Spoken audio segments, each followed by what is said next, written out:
ಎದ್ದೇಳ್ತೀಯೋ ಇಲ್ವೋ?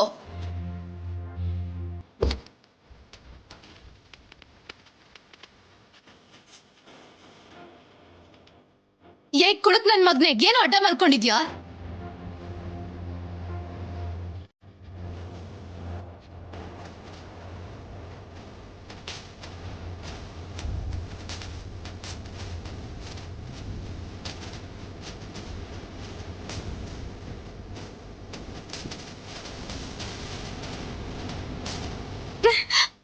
ಏಯ್ ಎದ್ದೇಳು.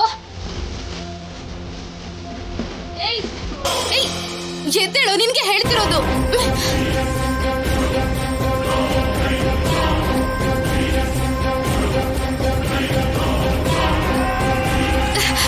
ಏಯ್ ಅಯ್ಯೋ ಕುಡುಕ್ ನನ್ ಮಗ್ನೆ, ರೋಡ್ ಗಡ್ಡ ಮಲ್ಕೊಂಡಿದ್ಯಲ್ಲೋ, ಎದ್ದೇಳು ಎದ್ದೇಳು.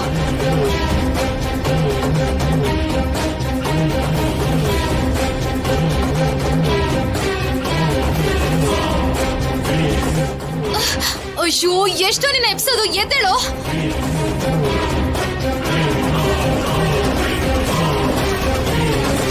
ಇವನ್ಗೆ ಹೀಗೆ ಹೇಳಿದ್ರೆ ಅರ್ಥ ಆಗಲ್ಲ, ಕಲ್ಲೇ ತಾಕ್ತೀನಿ. ಬೇಡ,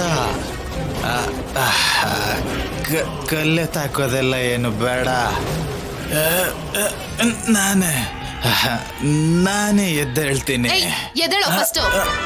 ಎದ್ದೇಳ್ತೀನಿ, ಎದ್ದೇಳ್ತಾ ಇದ್ದೇನೆ.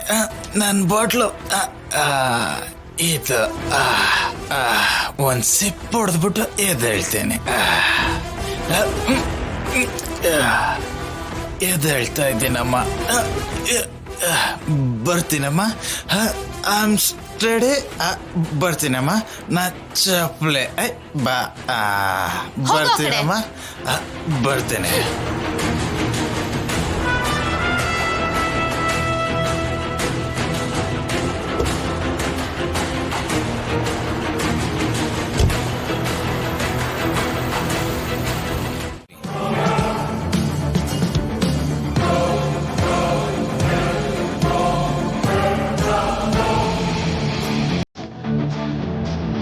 ನಮ್ ಮದ್ವೆಗೆ ಎಲ್ರು ಇನ್ವೈಟೆಡ್, ನೀನೊಬ್ಬಳನ್ನ ಬಿಟ್ಟು.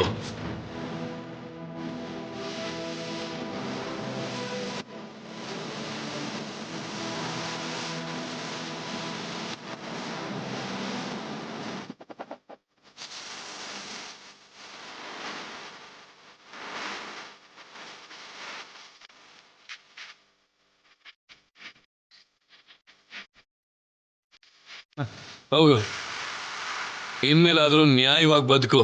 ಹೋಗು.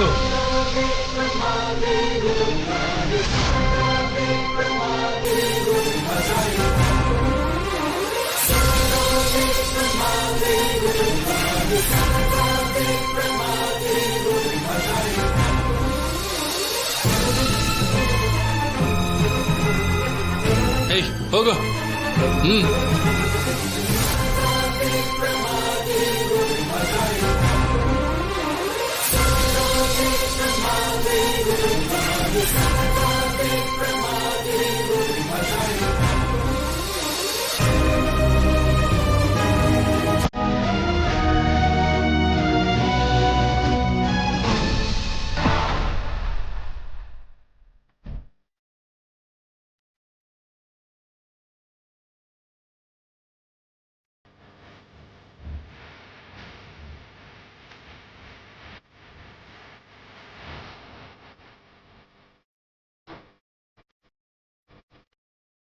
ಅಷ್ಟಕ್ಕೂ ನೀನ್ ಮದ್ವೆ ಕ್ಯಾನ್ಸಲ್ ಮಾಡೋದು ಅಂದ್ರೆ ಏನರ್ಥ? ನನ್ ಪ್ರೀತಿನ ಬೇಡ ಅಂತ ಹೇಳೋದೇನು? ಅಷ್ಟಕ್ಕೂ ನೀನ್ ಯಾಕೆ ಹೀಗೆ ಮಾಡ್ತಿದ್ಯಾ ರಾಜಿ? ಅಯ್ಯೋ ರಾಜಲಕ್ಷ್ಮಿ, ನಿನ್ಗೆ ಅಸ್ಮಿತಾ ಬಗ್ಗೆ ಇನ್ನೂ ಗೊತ್ತಿಲ್ಲ. ಅವಳೊಂಥರ ದೊಡ್ಡ ರಾಕ್ಷಸಿ ಇದ್ದಾಗೆ.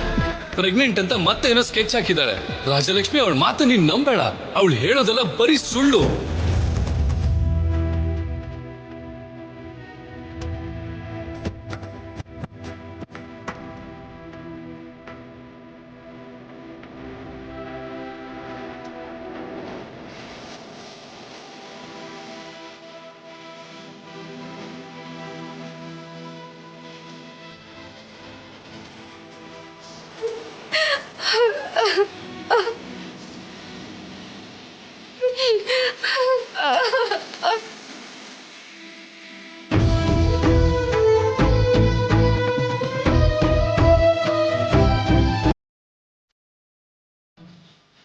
ಹೇ ರಾಜಿ ಏನಿದು ಎದ್ದೇಳು.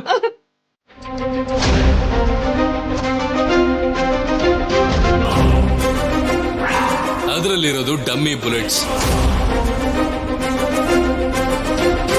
ಇದು ಕೂಡ ಡಮ್ಮಿ ಬ್ಲಡ್. ನಿನ್ನಿಂದ ನಿಜ ಹೇಳಿಸ್ಬೇಕು ಅಂತ ಒಂದ್ಸಲ ನಿನ್ ಜೊತೆ ಮದ್ವೆ ನಾಟಕ ಆಡ್ದೆ, ಆದ್ರೆ ನೀನ್ ಅದನ್ನ ಡಿಲೀಟ್ ಮಾಡ್ಬಿಟ್ಟೆ. ಮತ್ತೆ ನಾನು ಏನೇ ಹೇಳಿದ್ರು ನೀ ಸತ್ರು ಕೂಡ ನೀನ್ ಮಾಡಿರೋ ಪಾಪಗಳು ಪ್ಲಾನ್ ಎಲ್ಲ ನನಗೆ ಹೇಳೋದಿಲ್ಲ ಅಂತ ಗೊತ್ತಿತ್ತು. ಅದಕ್ಕೆ ಈ ಪ್ಲಾನ್ ಮಾಡಿದೆ. ಸತ್ತೋಗಿರೋ ತರ ಸಣ್ಣ ರೀಲ್ ಮಾಡಿದೆ. ಅದು ರೆಕಾರ್ಡೆಡ್ ಅಲ್ದೆ ಲೈವ್ ಆಗಿ ರಾಜಲಕ್ಷ್ಮಿಗೆ, ಅತ್ತೆಗೆ, ಎಲ್ರಿಗೂ ನಿಜ ಗೊತ್ತಾಗೋ ತರ ನೀನೇ ಮಾಡ್ದೆ.